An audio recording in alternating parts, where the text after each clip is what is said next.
हाजर.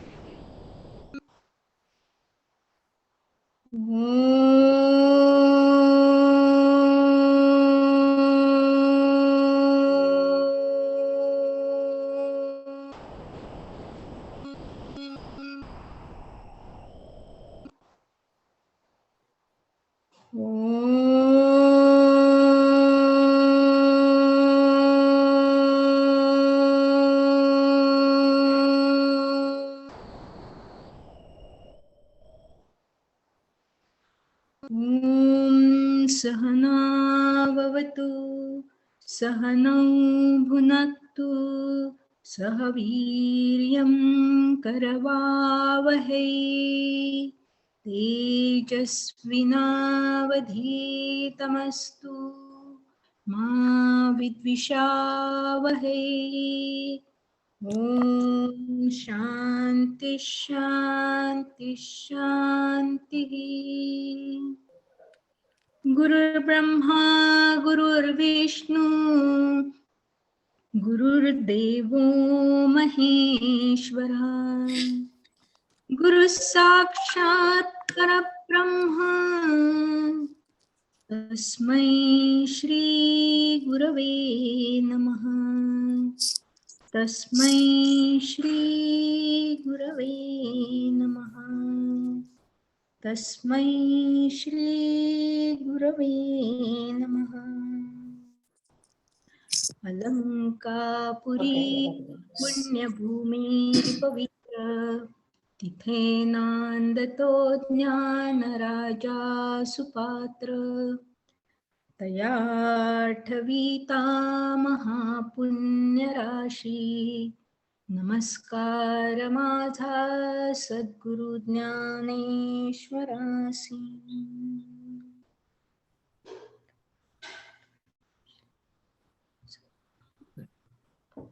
नमस्कार मंडळी, आपण आत्ता 13व्या अध्यायावर आहोत आणि बरीच मध्ये गॅप झाली आहे. मला वाटतं 2 वेळाची गॅप झाली आहे जवळजवळ. तर थोडस आपण त्याच्यात मागे जाऊया, कारण की आपण जेव्हा हे वाचत होतो, लक्षणं जी वाचत होतो त्या लक्षणांमध्ये मी थोडस इकडे टाकलंय याच्यावरती, आपल्या ज्ञानेश्वरी स्टडीवरती आता टाकलंय की ब्रह्मज्ञानाची काय काय लक्षणं असतात ते. तर आपण ते अमानित्व पाहिलेलं होतं. त्याच्यामध्ये सॉरी आज कोणाला म्हणायचं होतं?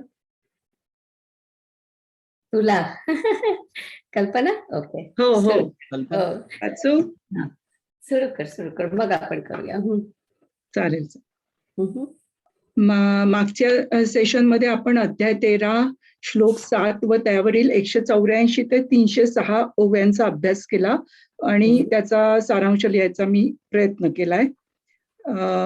तर 7व्या श्लोकात भगवान श्रीकृष्णांनी अर्जुनाला ब्रह्मज्ञान प्राप्त झालेल्या ज्ञानी माणसाच्या अंगी काय लक्षणे उमटतात ती सांगितली आहे. त्यातील आपण अमानित्व, अदंभित्व व अहिंसा या लक्षणावरील माऊलींच्या ओव्या व त्यांनी केलेले निरूपण वाचले.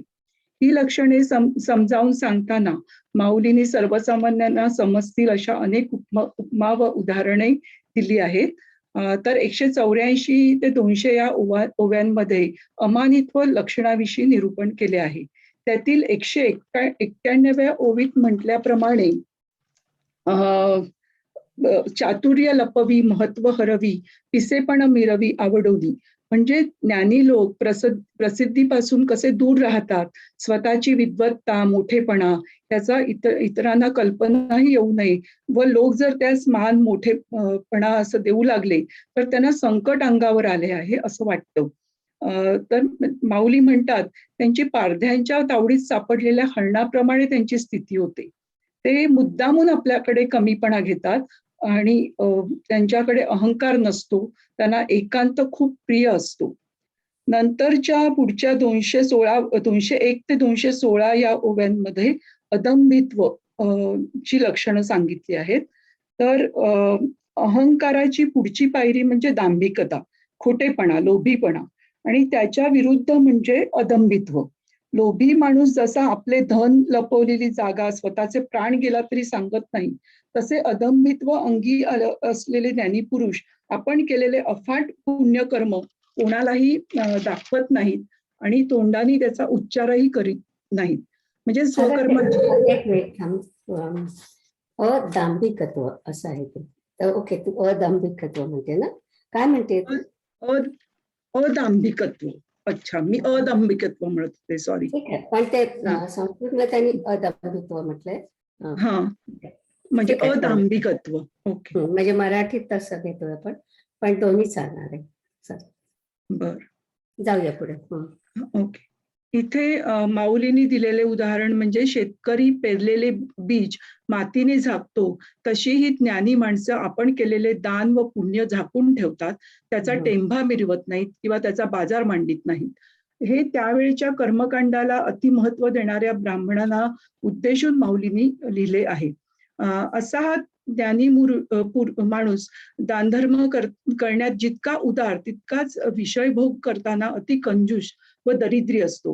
म्हणजे घरामध्ये सर्व गोष्टींची टंचाई असते आणि त्याचं उदाहरण म्हणजे जसे मेघ हलके व पोकळ असतात, पण पाण्याचा वर्षाव करताना ते तेव्हा सर्व ठिकाणी जलमय करून टाकतात. अशी त्यांनी माऊली त्याची तुलना केली आहे. नंतर 216व्या ओवीपासून पुढे अहिंसेचे विवेचन केले आहे. या लक्षणाचे ज्ञानेश्वर माऊलींनी विस्तृतरित्या वर्णन केले आहे. याचे निरूपण करताना श्री शंकराचार्यांनी ब्रह्मसूत्र सांगताना जी शैली वापरली होती तशी वापरली आहे. त्यावेळी प्रचलित असलेली अहिंसेवरची सर्व मतं सांगून व त्यावर चर्चा करून मग आपले मत निश्चितपणे माऊलींनी सांगितले आहे. हिंसात्मक अहिंसेची मते व उदाहरण देऊन त्याचे खंडन केले आहे. उदाहरणार्थ, पाऊस न पडल्याने सर्व प्राण्यांचे खूप हाल होत आहेत, म्हणून कर्मकांडी ब्राह्मण वर्ग यज्ञ करायचे आणि त्यात प्रथम जनावरांचाच बळी द्यायचे. प्राण्यांच्या बचावासाठी करणाऱ्या यज्ञात प्राण्यांचाच बळी देणं हे किती विरोधाभासी आहे. आणि माऊली म्हणतात, ज्या अहिंसेच्या मुळाशी हिंसा आहे त्याला अहिंसा कसं म्हणावं? तर त्याच्या पुढच्या ह्याच्यात आयुर्वेदात हिंसा आहे या मताची चर्चा केली आहे. हे जैन लोकांच्या ही मे बी जैन लोकांची मतं असू शकतात. आयुर्वेदाची औषधे करताना झाडांच्या मुळाचा, पानांचा, सालाचा, तर कधी झाडाला छेद देऊन त्याचा चीक काढला जातो, वृक्षांचा जीव घेतला जातो, जिवंत प्राण्यांना त्रास देऊन त्याचं पित्त काढून रुग्णांना बरे करण्यासाठी वापर केला जातो. तर आता पुढच्या त्या नंतरच्या ओव्यांमध्ये माऊलींनी स्वतःचे अहिंसेवरील मत स्पष्ट केले आहे. म्हणजे अहिंसा ही चित्तात प्रकट झाली तर ज्ञानी माणसाचे लक्षण आहे. ही अहिंसा त्याच्या प्रत्येक कृतीत दिसत असते. आणि त्यातलं एक उदाहरण आहे की मांजरी आपल्या अणकुचीदार दातात तिच्या पिल्लाला घेऊन सुरक्षित स्थळी नेते, तेव्हा ते दात पिल्लाला टोचत असले तरी ती हिंसा नव्हे, कारण तिचे उद्दिष्ट महत्वाचे. तसेच हिंसा व अहिंसा ठरवताना माऊली म्हणतात, तुमचं उद्दिष्ट काय? तुम्ही जर सर्व मानवजातीचं कल्याण करत असाल, सर्वांचं रक्षण होत असेल तर ती हिंसा मानू नये.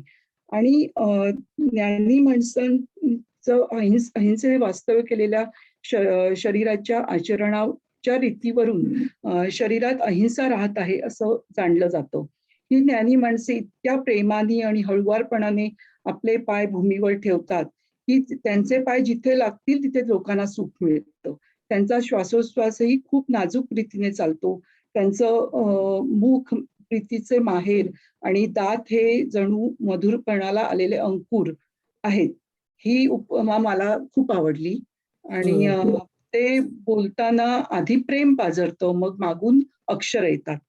त्यांचे बोलणं म्हणजे अमृताच्या लाटाच. भांडणाला उत्तेजन देणारं, टर उडवणारे, उपरोधिक बोलणं, कपटी, फसव असे बोलण्यातील दोष दोषांचा त्यांच्या ज्ञानी माणसांच्या वाचेने त्याग केलेला असतो. अशा प्रकारे ज्ञानी माणसाच्या मनात अहिंसा ओतप्रोत भरलेली असते आणि म्हणूनच ती त्यांच्या इंद्रियांच्या कृतीत म्हणजे त्यांच्या चालण्यात, बोलण्यात, वागण्यात, दृष्टीत सतत दिसते. तरीही ती त्यांच्या मनातून कमी होत नाही.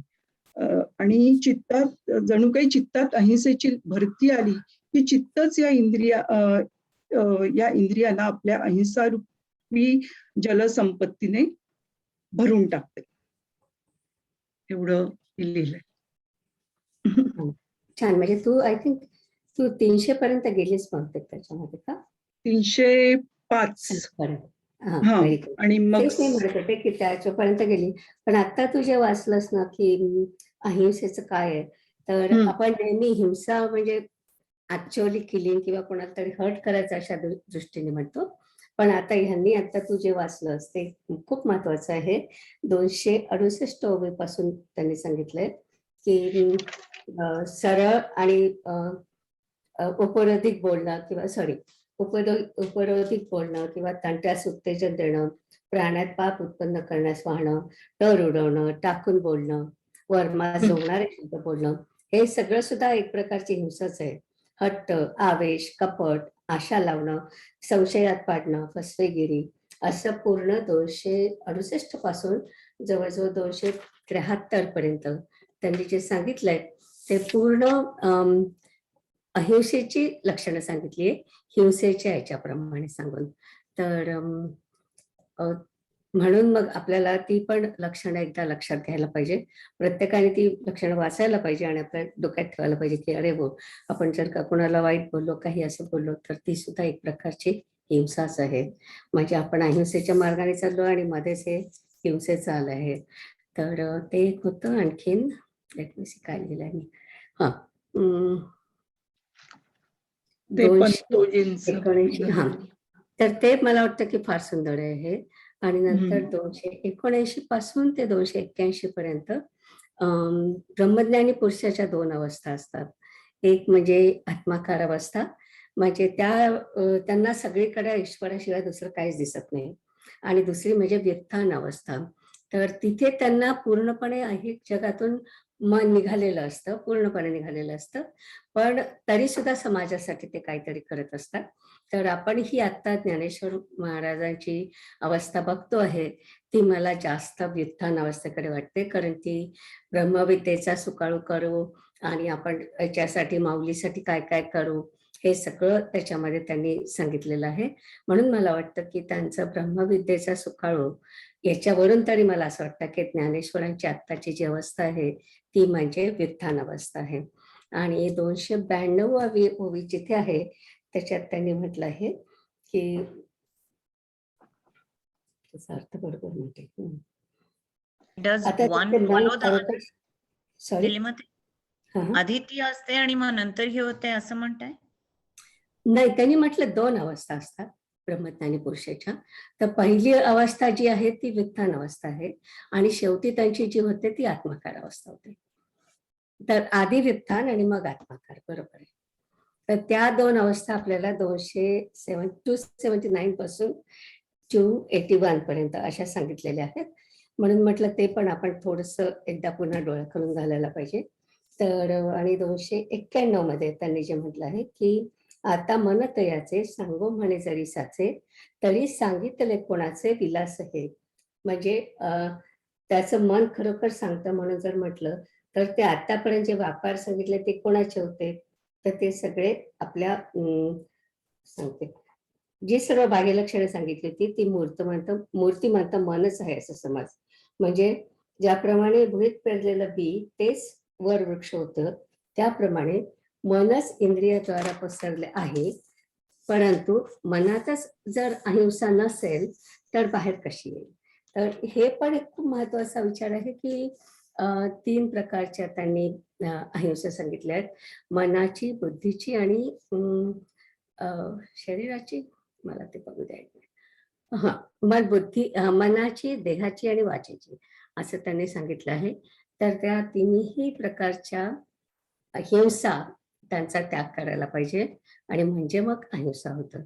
तर एकच लक्षात ठेवायचं की आपण आता जे गुण पाहत आहोत ते ज्ञानी म्हणजे पूर्णपणे पोहोचलेल्या प्राण्याच्या ठिकाणी आपण ते पाहणार आहोत. संसारी माणसाच्या ठिकाणी सगळेच गुण दिसतील असं नाही, पण आपल्याला शक्यतोवर अहिंसा पाळायची आहे. तर कोणालाही शक्य असणारी अहिंसा म्हणजे मगाशी आपण म्हटलं तसं की उगीचच हत्या करणं, टाळणं, मनाने, देहाने आणि वाचेने हिंसेचा त्याग करणं म्हणजे अहिंसा. मगाशी म्हटलं तसं उपरोधिक बोलणं, त्यांत्यास उत्तेजन देणं, तळ उडवणं, वरमिघाव घालणं, ही सगळी हिंसा आहे. तर हे टाळणं ही अहिंसा. आणि तसंच पडलेला साथ देणं, पीडित मनुष्याजवळ करणं, ही सुद्धा अहिंसेचाच एक भाग समजला जातो. जपून पावलं टाकणं, वाणीचा संयम ठेवणं, कुटिलता सोडून दृष्टी ठेवणं, हे सगळं पुन्हा मनाची अहिंसा झाली. आणि जशी मनाची आपली वृत्ती निर्माण होते त्याप्रमाणे आपल्या क्रिया होतात. म्हणून आपण मनातही अहिंसा बाळगली पाहिजे असं माऊली म्हणतात. आणि याच्यावरती त्यांनी अजून बरंच काही आपल्याला सांगितलंय. आपण ते सगळं आज वाचणार आहोत कारण आपण तसं ठरवलंय म्हणून. तर आणि शेवटी ते म्हणतात की मी असं एवढं तुम्हाला अहिंसेबद्दल सांगतोय, ते का सांगतोय? कारण की हा महत्वाचा विषय आहे आणि प्रत्येकाला कळलं पाहिजे की अहिंसा म्हणजे नक्की काय. अहिंसा म्हणजे असं नाही की फक्त धनुष्यबाण घेऊन कोणाला तरी मारायचं असं काही नाही आहे. त्याच्यामध्ये अनेक स्टेजेस आहेत आणि आपण आता पुढे पाहणार आहोत. पण एक स्टेज त्याच्यातली मला आवडते ती म्हणजे जेव्हा क्षत्रिय माणूस जाऊन युद्धामध्ये आता हे सगळे लोक जाऊन युद्धामध्ये हे करणार आहेत, काय त्यांचं ते वॉर जे काय करणार आहेत ते त्याच्यामध्ये मग त्यांची कशी अहिंसा. तर त्याच्यामध्ये एक खूप छान वाक्य त्यांनी दिलंय. मी ते वाक्य शोधते माझ्या नोट्समध्ये. तर त्यांनी आपल्या महाभारतातलं म्हणजे महाभारतात उपनिषदातून आलेलं जे वाक्य आहे ते त्यांनी तिथे घातलेलं आहे. आणि मला वाटलं की ते अतिशय महत्वाचं वाक्य आहे की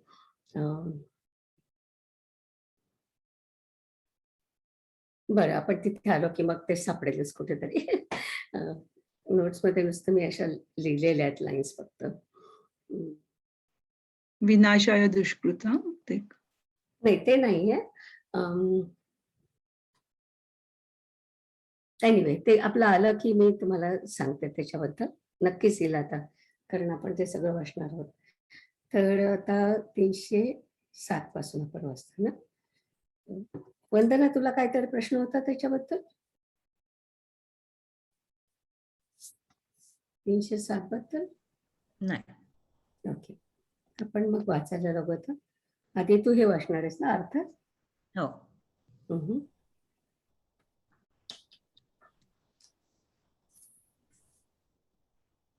सुरू करूया. अमृत दिसत नाहीये 307.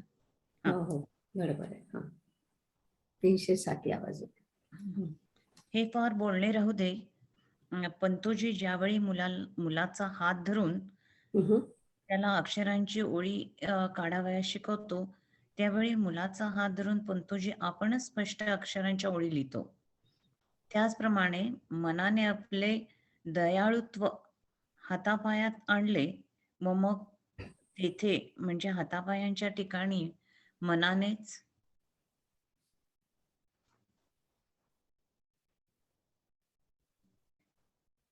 मनानेच अहिंसेला उत्पन्न केले. म्हणून अर्जुना, इंद्रियांच्या अहिंसेच्या वर्णनानेच मनाच्याच अहिंसेच्या वागणुकीचे स्पष्ट वर्णन केले.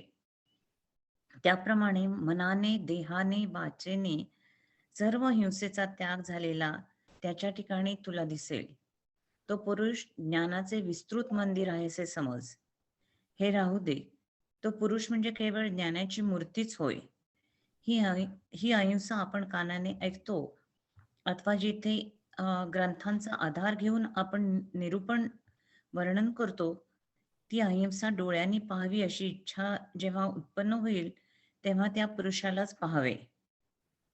ज्ञानेश्वर महाराज श्रोत्यांच्या जवळ परिहार देतात.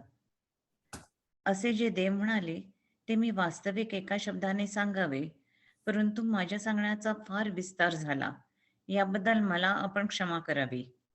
कदाचित आपण असे म्हणाल की हिरव्या चाऱ्यात जनावर सुटले असता ते जसे चाऱ्याच्या लोभाने पुन्हा मागे घराच्या वाटेस लागण्याचे विसरते, अथवा वाऱ्याच्या वेगाने पक्षी जसा आकाशात आपल्या घरट्यापासून दूर दूर उडत जातो, त्याप्रमाणे आवडीच्या योगाने, थोडं वर करता का अमृत?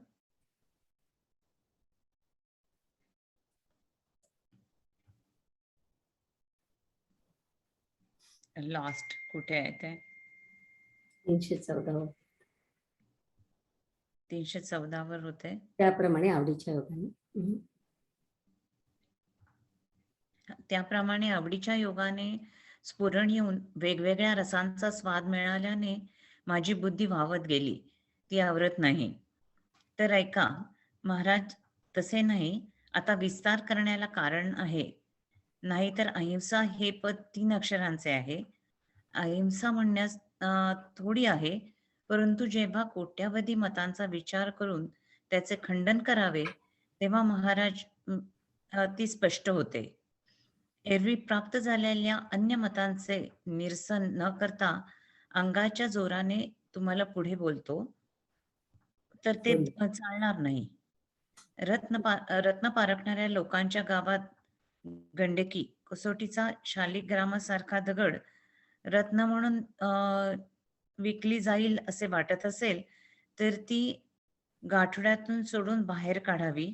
तसेच सरस्वतीची स्तुती कितीही केली तरी ती पुरी होणार नाही, म्हणून तिची स्तुती करू नये. ऐका, ज्या बाजारात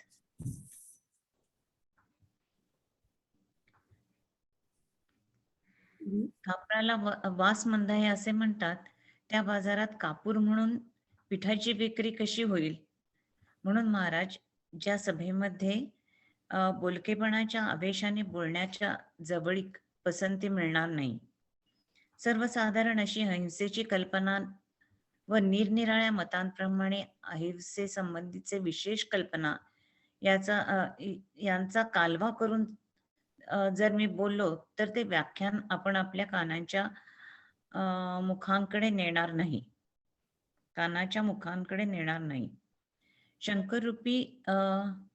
शंकारूपी कचऱ्याने जेव्हा स्वच्छ सिद्धांत मळला जातो, तेव्हा त्या सिद्धांताकडे असलेले तुमचे लक्ष आपल्या पाऊलीच फळेल. गोंडाची खोळ पांघरून जी उदके असतात, त्या उदकांची हंस वाट पाहतात काय? किंवा ढगांमधून ज्या वेळेला चांदणी येते, त्यावेळेला त्या मळकट चंद्रप्रकाशाचा उपयोग करून घेण्याकरिता चकोर पक्षी कौतुकाने देखील आपली चोच सारसावत नाहीत. त्याप्रमाणे जर माझे निरूपण शंकारहित होणार नाही, तर तुम्ही माझ्या ग्रंथाविषयी उत्सुक असणार नाही व ग्रंथाचा स्वीकार करणार नाही. इतकेच नव्हे तर शिवाय आणखी तुम्ही रागवाल. निरनिराळ्या मतांचे निराकरण, थोडं वर करायला हवंय,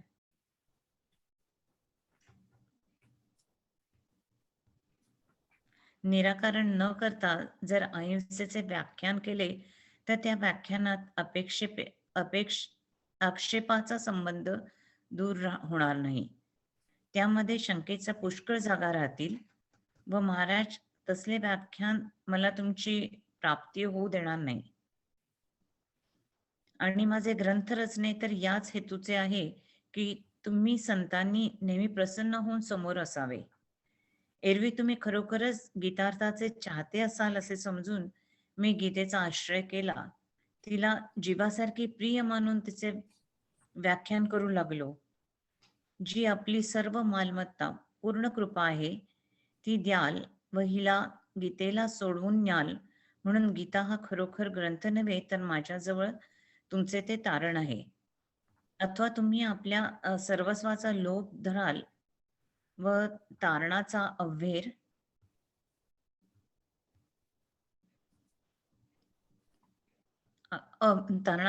कराल, तर गीतेची व माझी एकच गती आहे असे समजा. फार काय सांगावे, मला तुमच्या कृपेशी काम आहे व त्या कृपेकरिता मी हे ग्रंथाचे निमित्त केले. तरी तुम्ही जे रसिक त्यात तुम्हा योग्य व्याख्यान योजावे लागेल म्हणून माझ्याकडून अन्य मतांची चर्चा झाली. तो व्याख्यानाचा विस्तार झाला. श्लोकांचा अर्थ एकीकडे राहिला. या माझ्या बोलण्याबद्दल मला लेकराला आपण क्षमा करावी. आणि जेवीत असताना घासाकडील खडा काढताना वेळ लागतो, तर जेवणातला तो घासातला खडा काढण्याला वेळ लागला व आपले जेवण आटोपण्यात त्याने उशीर झाला, तर त्याच जेवणाराचा दोष त्या जेवणाराचा दोष नाही, कारण घासातील खडे वगैरे कचरा काढून टाकायला पाहिजे.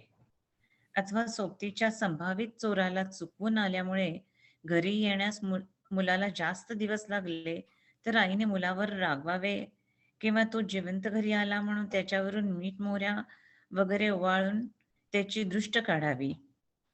परंतु माझे बोलणे वरच्यासारखे शाबासकी घेण्यासारखे नाही, तर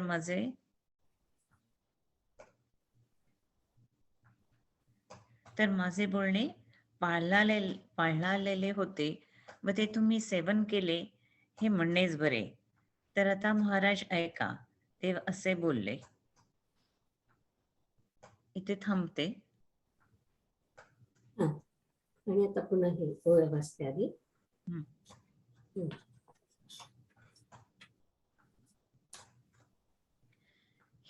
हे बहु असो पंडितू, धरुणी बाळकाचा हातू, वोळीलिही व्यक्तू आपणचे. तैसे दयालुत्व आपुले, मने हाता पाया आणिले, मग तेथे उपजविले अहिंसे ते. या कारणे किरीटी इंद्रियांची या गोठी, मनाची रहाटी रूप केले. ऐसे मने देहे वाचा, सर्व संन्यासू दंडाचा, जाहला ठाई जयाचा देखशील. तो जाणवे लाळ, ज्ञानाचे वेळा ओळ, ते असो निखळ ज्ञानाची तो.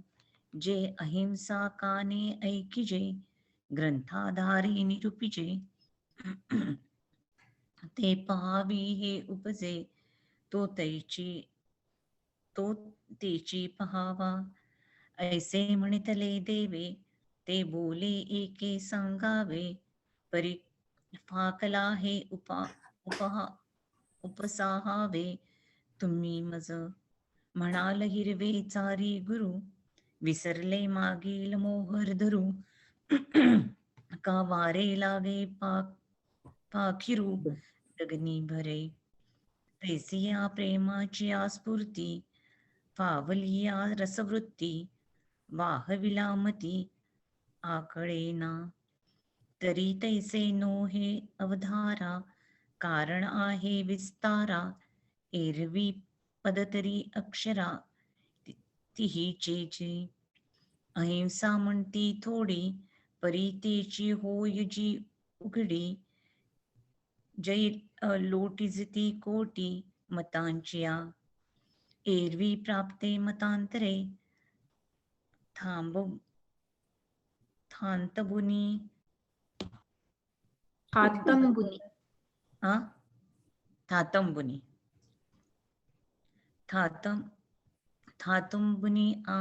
आंगबरे, बोली जैल ते नसरे तुम्हा पाशी. रत्न पारखियांची आगावी, जाईल गंडकी तरी सोडावी, काश्मीरी न करावी मिडगणेचे. काईसा वासू कापुरा, मंद तेथ अवधारा, पिठाचा विकरा तेथ साते. म्हणून इथे सभे, बोलकेपणाचे निक्षोभे, लागरसना लभे बोला प्रभू. सामान्य आणि विशेषा, सगळे की जेल देखा, तरी कानाची या मुखाकडे नेनाल तुम्ही. संकेचे गदळे, जे युद्ध प्रमेय मिळे, ते जय शुद्ध प्रमेय मिळे, ते मागुता आपली पळे अवधान येते. काकर्णी बाबुळीची येई बुंती, जळे जिये ठाती, तयांची वास पाहती हंस काही. का अभ्रा पैलाकडे येत पहिली चांदण पहिलीकडे अभ्रा पलीकडे. का अभ्रा पहिलीकडे येत चांदणे कोडे, ते चकोरे चाचुडे उचली तिना. तैसे तुम्ही वासन पाहाल, ग्रंथूने गावरी कोपाल, जरी निर्विवाद नव्हेल निरूपण, न बुजविता मते न फिटे, आक्षेपाचे लागते ते व्याख्यान जी तुमते जोडून नेदी. थोडं वर करता.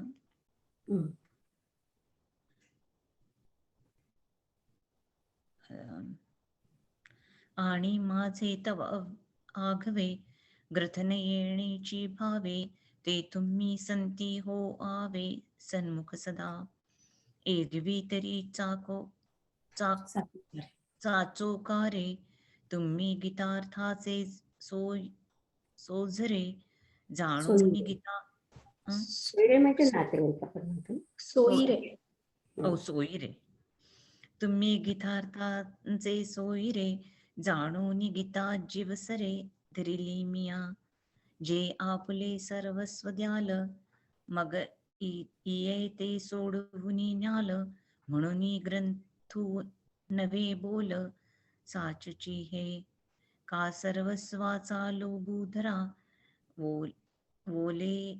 ओलेचा अव्ययरू करा, तरी गीते मज अवधारा एकची गती. किंबहुना मज तुमची या कृपा काज, तेथे लागी व्याज ग्रंथाचे केले. तरी तुम्हा रसिका जोगे, व्याख्यान शोधावे लागे, म्हणून मतांते बोलोटेला. तव कथे पसरू जाहला, श्लोकार्थ दुरी गेला, की जो क्षमा या बोला अपत्यामज. आणि घासा आतील हरळू, फोडिता लागे वेळू, ते दूषण नवे खडळू, सांडावा की. कासव चोरा चुकविता, दिवस लागलिया माता, कोपावे की जीविता, जिताणे की जे. परियावरील हे नवे, तुम्ही साहिले तेची बरे, आता अवधारितो देवे बोलिले ऐसे. इथपर्यंतच वाचायचं का मी? 337.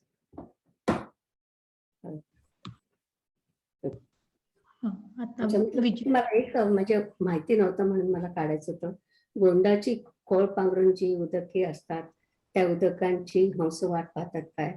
मला ते काही वाक्य कळत नव्हतं, म्हणून मी दुसरं माझ्याकडे एक आहे जुनी काय म्हणतात ज्ञानेश्वरी, त्याच्यामधून पाहिलं तर गोंडाची खोळ म्हणजे ऍक्च्युअली शेवाळाने भरलेलं पाणी असतं. तर जर का शेवाळाने भरलेलं पाणी असेल तर त्याच्याकडे हंस जात नाही. म्हणून जरी मी तुम्हाला अगदी छान स्वच्छ सगळं नॉलेज दिलं, तरी पण हे सगळं गोंडाची खोळ आहे म्हणून तुम्ही याच्याकडे येणार नाही, म्हणून मला तुम्हाला एवढं सगळं एक्सप्लेनेशन द्यावं लागलं असं ते सांगतायत. So cute right. म्हणून मला ते गोंडाची खोळ बघायचं होतं. ओके, आणखीन एक मला आवडलं ते शेवटचं वाक्य तुझं जे होतं की समजा तुमचा मुलगा चोर आहे आणि त्याच्या सोबतीच्या संभावित चोराला चुकवून आल्यामुळे घरी येण्यास मुलाला जास्त दिवस लागले, तर आईने काय करायचं? त्या मुलावर रागवायच्या अरे तुला किती दिवस लागले का त्याच्यावरून म्हणजे घरी आता जिवंत आला म्हणून त्याच्यावरून मिठमोहऱ्या वळायच्या का त्याला, म्हणजे व्हॉट शी शुड डू, अशा प्रकारचा जो त्यांनी प्रश्न केलाय तसं तुम्ही विचारा.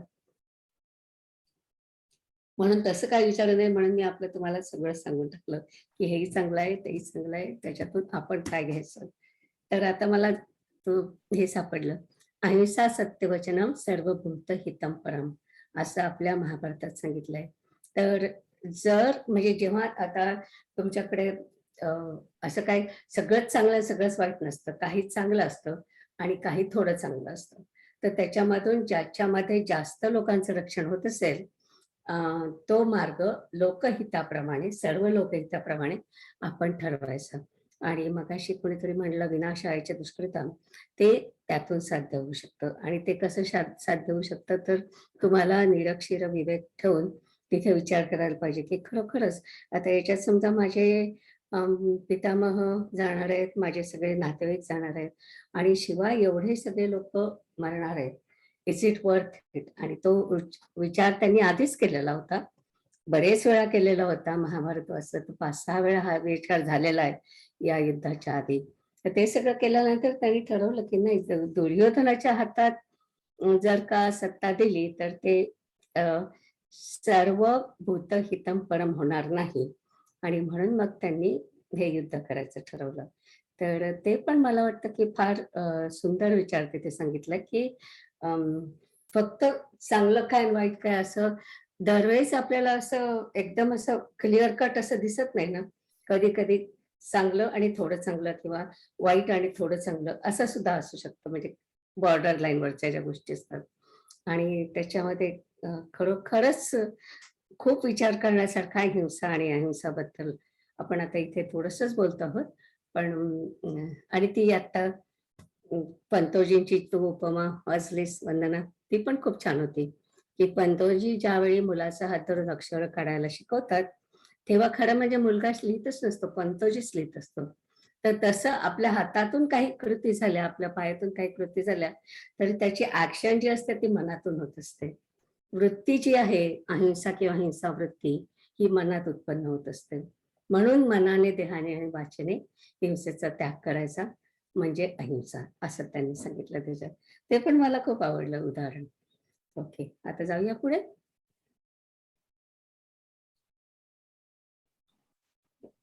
निलिमाताई, बोला. निलिमा, ते कापुराचं काय उदाहरण आहे ते मला समजलं नाही. तो मंदवास काहीतरी. मी थोडा वेळ त्या ह्याच्याकडे गेली होती, गोंडाची खोळमध्ये गेली होती. पिठाला तसा वास हा. असणार नाही. नाही, हा, ते मला मंदवास. वाटतं तिथे त्यांनी मला वाटतं कापूर म्हणून तुम्ही पीठ कसं विकू शकाल बाजारात असं आहे ते काहीतरी मला वाटतं ना. हा, तेच तुम्ही पिठाची विक्री कशी होईल असं हा म्हटलं. पिठाची विक्री कशी करणार ना कापूर. कापूर मंद आहे म्हणून ना. हम्म. नुसतं बोलण्याच्या आवेशाने बोलण्याला जवळीक पसंती मिळणार नाही. बरोबर, तो रेफरन्स त्यांनी दिला. नुसतं मंदवास आहे असं म्हणून ते पीठ म्हणून ते विकता येणार नाही, त्याची क्वालिटी सगळ्या वेगळ्या आहेत असं त्यांना म्हणायचंय, असं दिसतंय. पण कापुराचा वास स्ट्रॉंग असतो ना. हो, पण इथे त्यांनी म्हटलं की कापूरचा अगदी मंद वास, काय विशेष वासच नाही.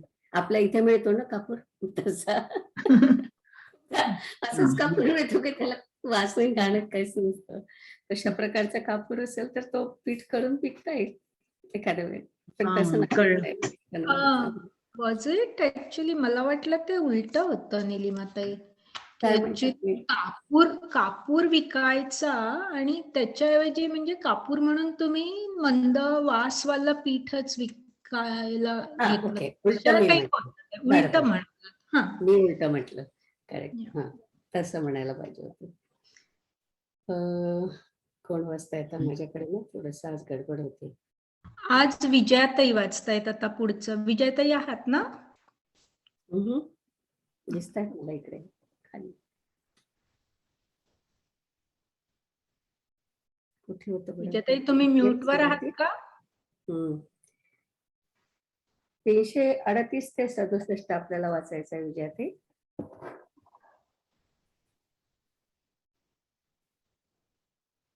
त्या म्यूटवरच आहे. म्यूटवर आहात तुम्ही विजयाताई. त्यांना ऐकून नाही येत मला.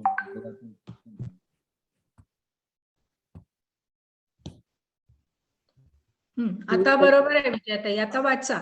ओके, तर तर जेथे सहज चरफडल्याशिवाय क्षमा असेल तेथे ज्ञान आहे हे तू पक्के ओळख. फार खोल तळ्यात ज्याप्रमाणे कमळाचे वेल अथवा भाग्यवान पुरुषाच्या येथे जशी संपत्ती आपोआप येत असते, अर्जुना त्या मानाने ज्याच्या ठिकाणी क्षमा वाढत असते तेही ज्या लक्षणापासून कळते ती लक्षणे आम्ही निश्चितपणे सांगतो. ज्या भावनेने आवडता अलंकार अंगावर धारण करतात त्याप्रमाणे जो सर्व सहन करतो, आध्यात्मिक, अधिभौतिक व अधिदैविक अशा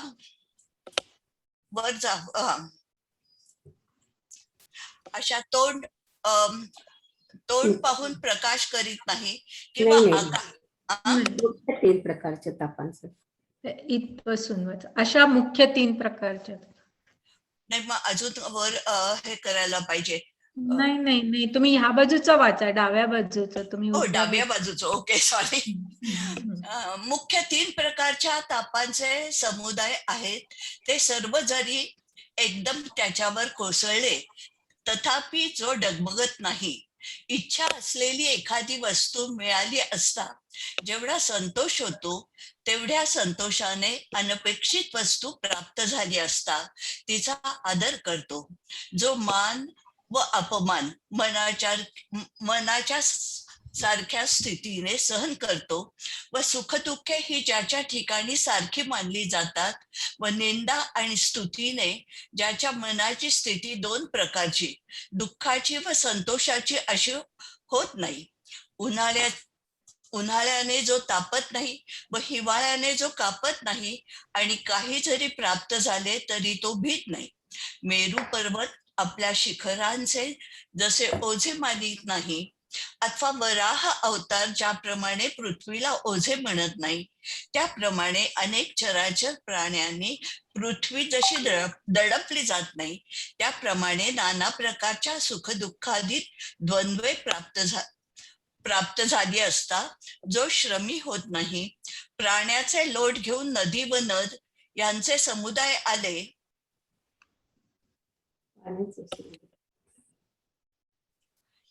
कुठे बरं गेलं? पाण्याचे लोट. कितवा श्लोक चाललाय? 41. हा. पाण्याचे लोट घेऊन नदी व नद यांचे समुदाय आले असता समुद्र प्रमाणे आपल्याला सर्वांचा समावेश करून घेतो. त्याप्रमाणे ज्याच्या ठिकाणी सहन न करणे हे कधीच नसते आणि आपण सहन करीत आहोत अशी आठवणही ज्याच्या ठिकाणी राहत नाही. जे जे काही सुखदुःखादी भोग शरीराला प्राप्त होतात ते सर्व आपले स्वरूपच आहे असे तो समजतो व म्हणून आपण अलौकिक असे काही सहन करतो असा अभिमानाचा पगडा त्याच्यावर बसत नाही. हे प्रियतमा अर्जुना, दात ओठ न चावता स्वभावतः असलेली ही क्षमा ज्याच्या ठिकाणी असते त्या पुरुषाच्या योगाने ज्ञानास मोठेपण प्राप्त होते असे समज. अर्जुना, तो पुरुष ज्ञानाचे जीवन आहे. आता अर्जवाचे स्वरूप तुला सांगतो, ऐक. अर्जुना, तर ज्यास अर्जव म्हणून म्हणतात ते असे की ज्याप्रमाणे प्राण्यांचे प्रेम कोणा संबंधी असते नका, ते सर्वांवर एकसारखेच असते. अथवा सूर्य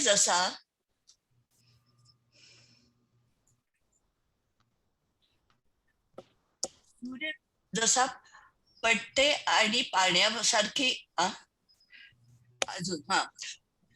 सूर्य जसा तोंड पाहून प्रकाश करीत नाही किंवा आकाश जसे सर्व जगाला सारखीच जागा देते, त्याप्रमाणे ज्याचे मन निरनिराळ्या माणसाशी निरनिराळे नसते आणि ज्यांची वागणूकही अशा प्रकारची असते की सर्व जगच त्याच्या ओळखीचे आहे, त्याचे जगाशी फार जुने नाते आहे आणि आपले व परके ही भाषा त्याच्या ठिकाणी नसते. त्याचे वाटेल त्याच्याशी पटते आणि पाण्यासारखी त्याची वागण्याची रीत असते आणि कोणाही विषयी त्याचे चित्त विकल्प घेत नाही. वाऱ्याचे वाहणे जसे सरळ असते तसे ज्याच्या मनातील विचार सरळ असतात आणि ज्याला संशय व लोभ नसतात आई पुढे येण्यास मुलास जशी शंका वाटत नाही, त्याप्रमाणे आपल्या मनातील विचार लोकांना सांगताना जो मागे पुढे पाहत नाही, त्याप्रमाणे उमललेल्या कमळाला आपला सुवास जसा मर्यादित जागेत दाबून ठेवता येत नाही, वर जा खाली जा, त्याप्रमाणे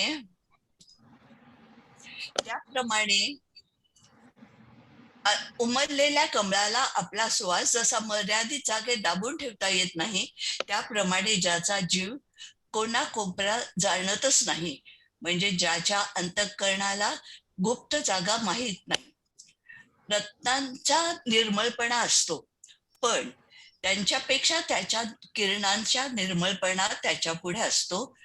त्याप्रमाणे ज्याचे मन पुढे असते व करणे पाठीमागून असते, जो कोणत्याही बाबतीत संकल्प करण्याचे जाणवतच नाही व जो आत्मानुभवास तृप्त असतो, जो आपल्या मनाने कशाशी चिकटतही नाही व कशाचा मुद्दाम त्यागही करीत नाही, ज्याची दृष्टी कपटी अथवा ओशाळी नसते व ज्याचे बोलणे संशययुक्त नसते, आणि जो कोणाशी क्षुद्र बुद्धीने वागत नाही, ज्याची 10ही इंद्रिये सरळ, निष्कपट आणि शुद्ध असतात, ज्याचे पंचप्राण सदा सर्वदा मोकळे असतात, अमृताच्या धारेप्रमाणे त्याचे अंतःकरण सरळ असते. कुठे गेलं? अमृताच्या धारेप्रमाणे त्याचे अंतःकरण सरळ असते. फार काय सांगावे. जो या चिन्हाचे माहेर असतो, अर्जुना, तो पुरुष अर्जवाची मूर्तीच आहे व तो पुरुष ज्ञानाने आपले राहायचे ठिकाण केले आहे. आता एक मिनिट थांबा इथे. तर आतापर्यंत तुम्ही जे काय वाचलं विजयाताई, ते सगळं आर्जवाचं लक्षण होतं. म्हणजे 353 पासून आर्जव म्हणून जे काय असतं ते 353 पासून आपण वाचलं, आणि त्याच्यामध्ये म्हणजे सगळीकडे त्याचा सारखाच विचार असतो. त्याच्या अंतःकरणात गुप्त जागा माहिती नसतात, संशययुक्त त्यांचं वातावरण नसतं, क्षुद्र बुद्धीने वागत नाही, आणि त्याची 10ही इंद्रिये सरळ, निष्कपट आणि शुद्ध असतात, ज्याचे पंचप्राण सदा सर्वदा मोकळे असतात, अशा व्यक्तीला आर्जव म्हणतात, असं त्यांनी डिफाईन केलेलं आहे. आणि याच्यानंतर 367 पासून मग गुरुभक्तीचा प्रकार सुरू होतो. तर आपण इथपर्यंत वाचायचं 67 पर्यंत, आणि मग ओव्या वाचूया. ओके, आता 67 पर्यंतच वाचलं. हा, आता ओव्या फक्त वाचायची. अर्जुना, हो, राहायचं ठिकाण आहे असे समज. बरोबर, 67 पर्यंत तुम्ही वाचला. आता ओव्या वाचूया. कुठपासून वाचायच्यात आता? 37च्या पुढे. म्हणे उन्मेष सुलोचना. म्हणे उन्मेष सुलोचना, सावध होई अर्जुना, करू तुझ ज्ञाना ओळखी आता, तरी ज्ञान गाते येथे, ओळख तू निरुते, आक्रोशे विण जेथे क्षमा असे, अगाध सरोवरी कमळिणी जिया परी, का सदैवाचा घरी संपत्ती जैसी, पार्था तेने पाडे, क्षमा जया ते वाढे तेही लक्षे ते पुढे, लक्षण सांगो तरी पडिये ते लेणे, अंगी भावे जेणे, धरीचे ते विसाहणे, सर्वच जया विविध मुख्य आघवे,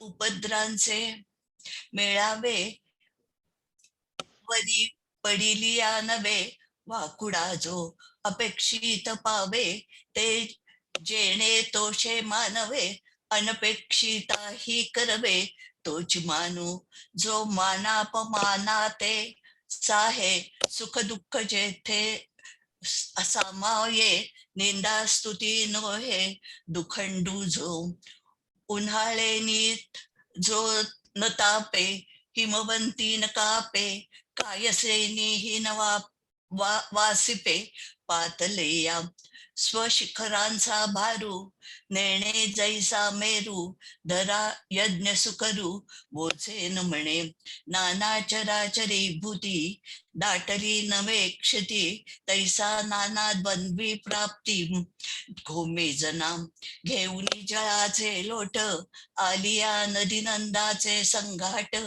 करिबाड पोट समुद्र जेवी जैसे जयाचा ठाई न सहाणे कहीची नाही आणि साहतू असे ऐसे ही स्मरण नुरे अंगाचे पातले ते करुणी घाली आपुले येथ साहते नीनवले घे पिचेना.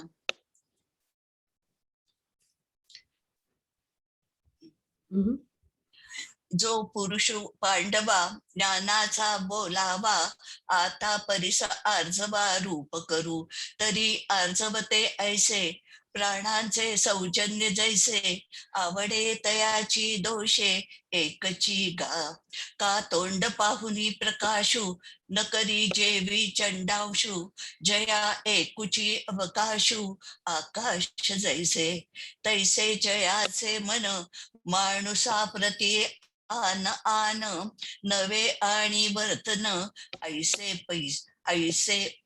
पैते जे जगची सनोळख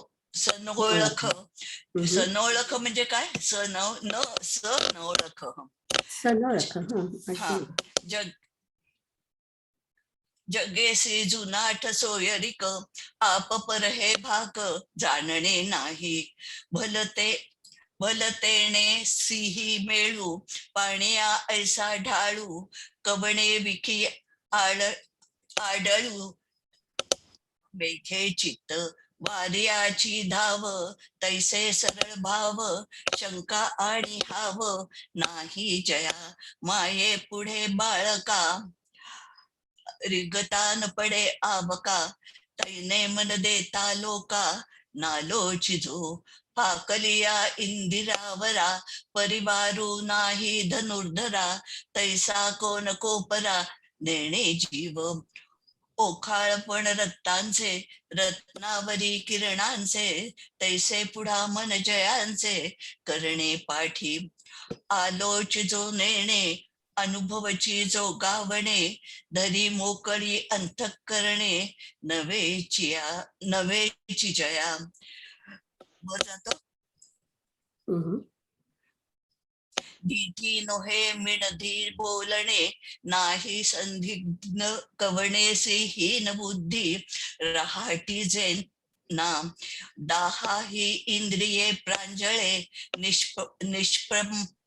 निष्प्रंप पंचे निर्मळे पाचवी पालव मोकळे आठही प्रहार अमृताची धर तैसे उजू अंतर किंबहुना जो माहेर या सिंहाचे तो पुरुष सुभटा आर्जवाची अंगबठा जाणते तेची घरटात ज्ञाने केला झालं ज्ञाने केला. आता यया परी आता तिथेच तिथे थांबवायचं तर 67 पासून आणि त्याच्यानंतर गुरुभक्तीचं सुरू होत आहे तिथून. बरोबर. आता गुरुभक्तीचा प्रकार सांगू तिथून सुरुवात होते. निलिमाताई एक सांगू का ते तिथे आता यांनी सनोळखू म्हणून विचारलं ना. सनोळख म्हणून माझ्या याच्यात तरी त्यांनी जुनी मैत्री म्हणजे असं सांगितलंय. ओळखीचं असं सांगितलेलं आहे. सनोळख म्हणजे ज्याला पूर्ण काहीतरी त्यांनी सनोळख ओळखी असल्यासारखं असं त्यांनी सांगितलं माझ्या. त्याला बेसिकली सगळं जगच त्याला अगदी परिचयाचं असतं आणि त्याला कोणी आपला परका असं काही नसतं. त्याचं खूप जुनं नातं असतं जगाबरोबर, पूर्ण जगाबरोबर.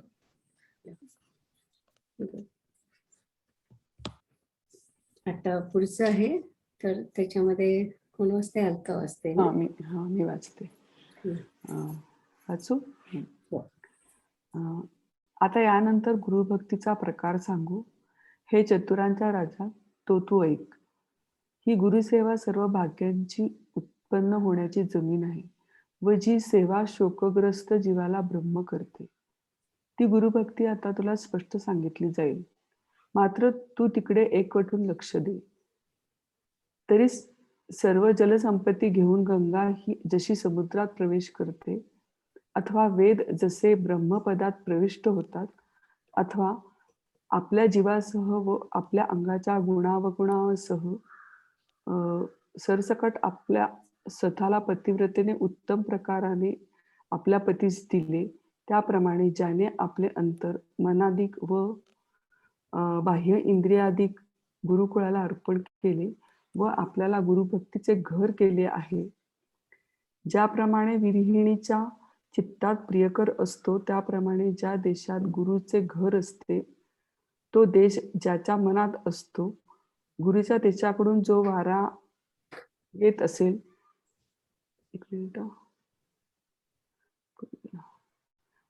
येत असेल त्या वाऱ्याला पाहून जो त्याला सामोरा धावून जातो व त्याच्या मार्गात आडवा पडून म्हणतो, आपण माझ्या घरी यावे.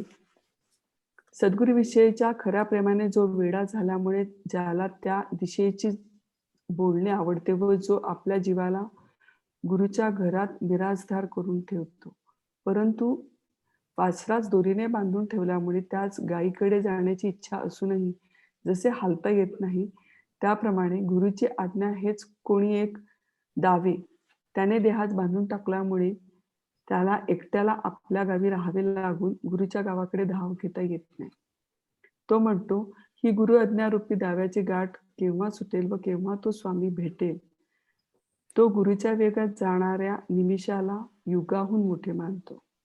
अशात जर कोणी गुरुच्या गावचे आले अथवा स्वतः गुरुनीच वर द्यायचं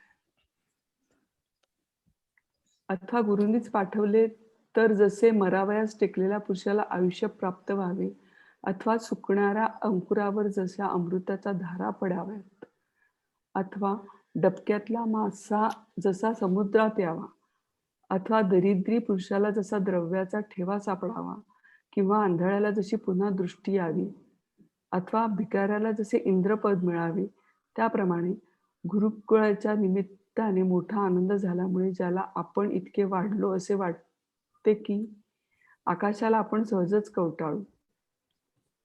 ज्या पुरुषाच्या ठिकाणी गुरुकुळा संबंधाने असे प्रेम तू पाहशील, त्याच्यापाशी ज्ञान चाकरी करते असे समज, आणि अंतःकरणात प्रेमाच्या बळावर श्री गुरुमूर्तीची ध्यानाने उपासना करतो. अंतःकरणाची शुद्धता हेच कोणी एक आवार, त्या आवारामध्ये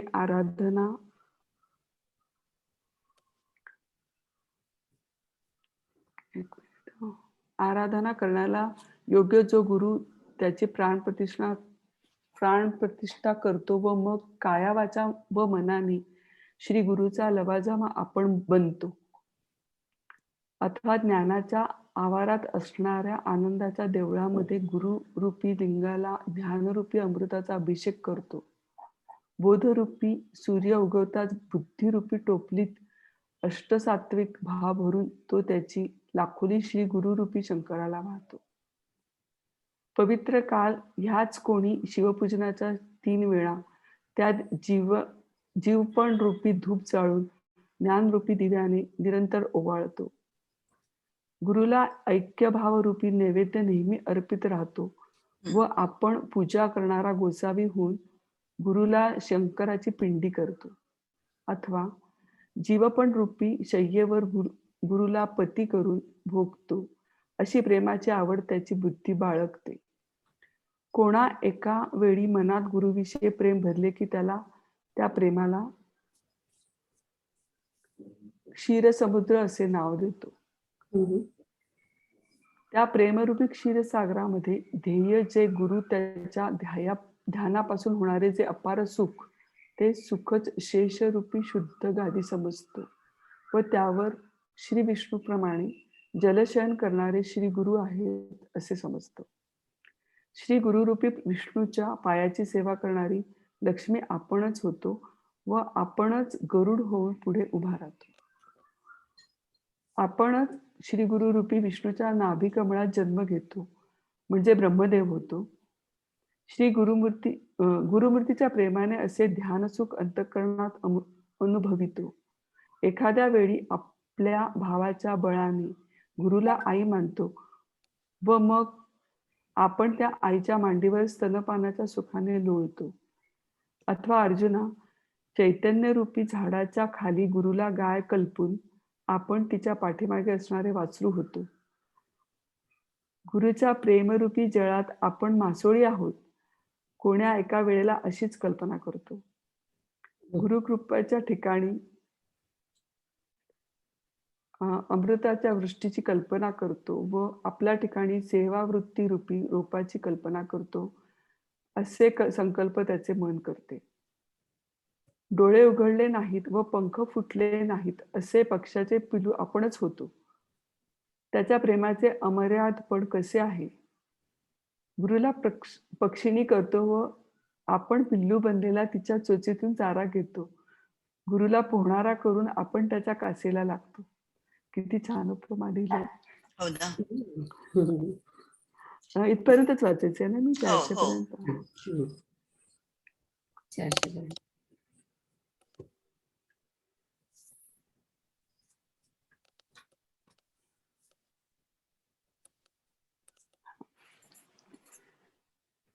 आता ययावरी गुरुभक्तीची परी, सांगोगा अवधारी चतुरनाथा.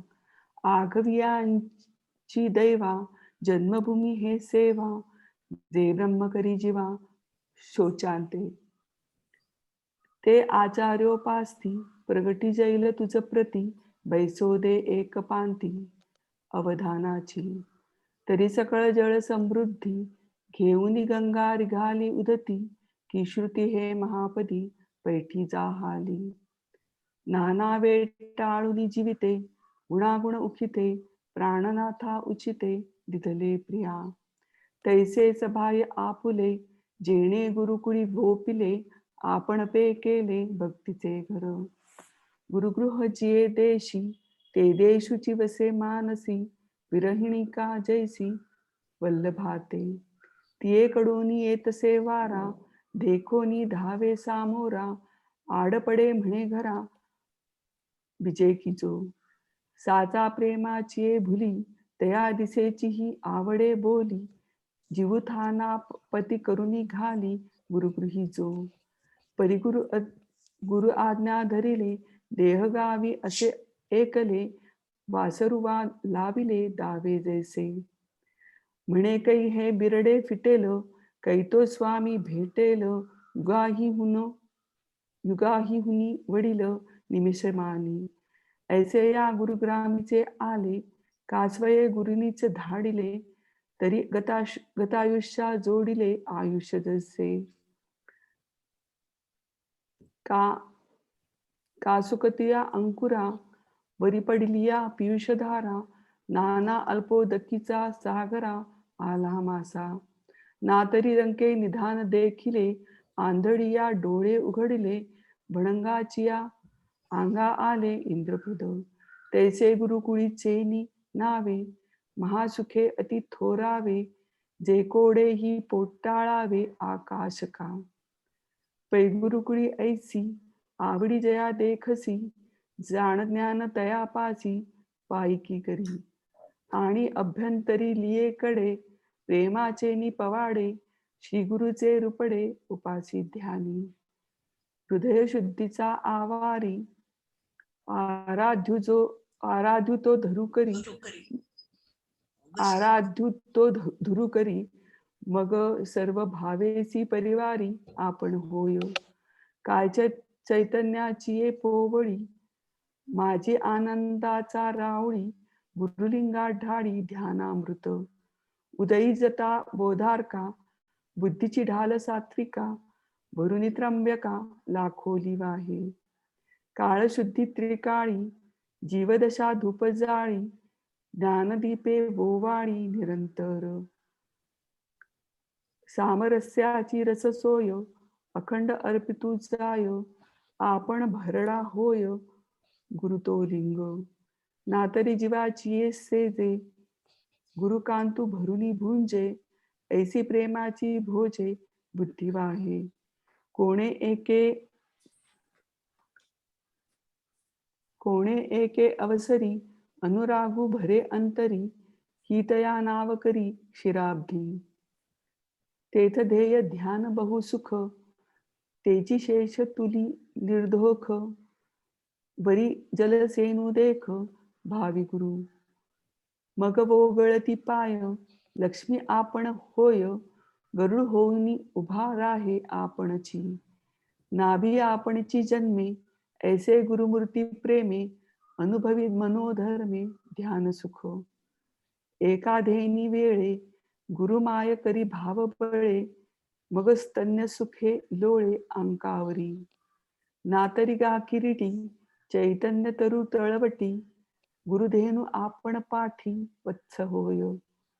गुरुकृपा स्नेह सलिली आपण होय मासोळी. कोणे एके वेळी हेची भावी. गुरुकृपा अमृताचे वडप. आपण सेवा वृत्तीचे होय रोप. ऐसेसे संकल्प विये मन. चक्षुपक्षे विण पिलू होय आपण. कैसे पे अपारपण आवडीचे. गुरुते पक्षिणी करी चारा घे चाचूवरी. गुरु तारू धरी आपण कास. खूपच छान लिहिलंय. अजून पुष्कळ आहे. अजून संख्या आहे त्याच्यावरती. ते थांबायचं का पुढे वाचायचं अजून थोडं? हे झालं. मला वाटतं इथे थांबतो आपण. Okay, okay. 9 मिनिटं झाले तर आता आपण इथे थांबूया आणि त्यावेळी वाचूया. तसं म्हणजे समजायला सोपं आहे म्हणून मी काय बोलत नव्हते. आणि आता आपण म्हणूया कसं आहे का. आता विश्वात्मके देवे येणे वाग्यज्ञे तोषावे. तोषो नियामज द्यावे पसाय दान हे. जे खळांची व्यंकटी सांडो तया सत्कर्मी रती वाढो. भूता परस्परे पडो मैत्र जीवांचे. दुरितांचे तीर जावो विश्वस्वधर्म सूर्ये पाहो. जो जे वांछील तो ते लाहो प्राणिजात. वर्षत सकाळ मंगळी ईश्वर निष्ठांची मांदियाळी. अनवरत भूमंडळी भेट तू भूता. चला कल्पतरूंचे आरव चेतना चिंतामणीचे गाव. बोलते जे अर्णव पियुषांचे. चंद्रमे जे लांछन मार्तंड जे तापहीन. ते सर्वाही सदा सज्जन सोय रे होतु. किंबहुना सर्वसुखी पूर्ण होऊनी तिही लोकी. भजितो आदिपुरुषी अखंडित. आणि ग्रंथोपजीव्ये विशेषी लोकीये. दृष्टादृष्ट विजये होवावेजी. तेथ म्हणे श्री विश्वेश्वराओ. हा होईल दान पसाओ. येणे वरे ज्ञानदेवो सुखिया झाला. सुखिया झाला. सुखिया झाला. ओम पूर्णमद पूर्णमिदं पूर्णात् पूर्णमुदच्यते. पूर्णस्य पूर्णमादाय पूर्णमेवावशिष्यते. ओम शांती शांती शांती.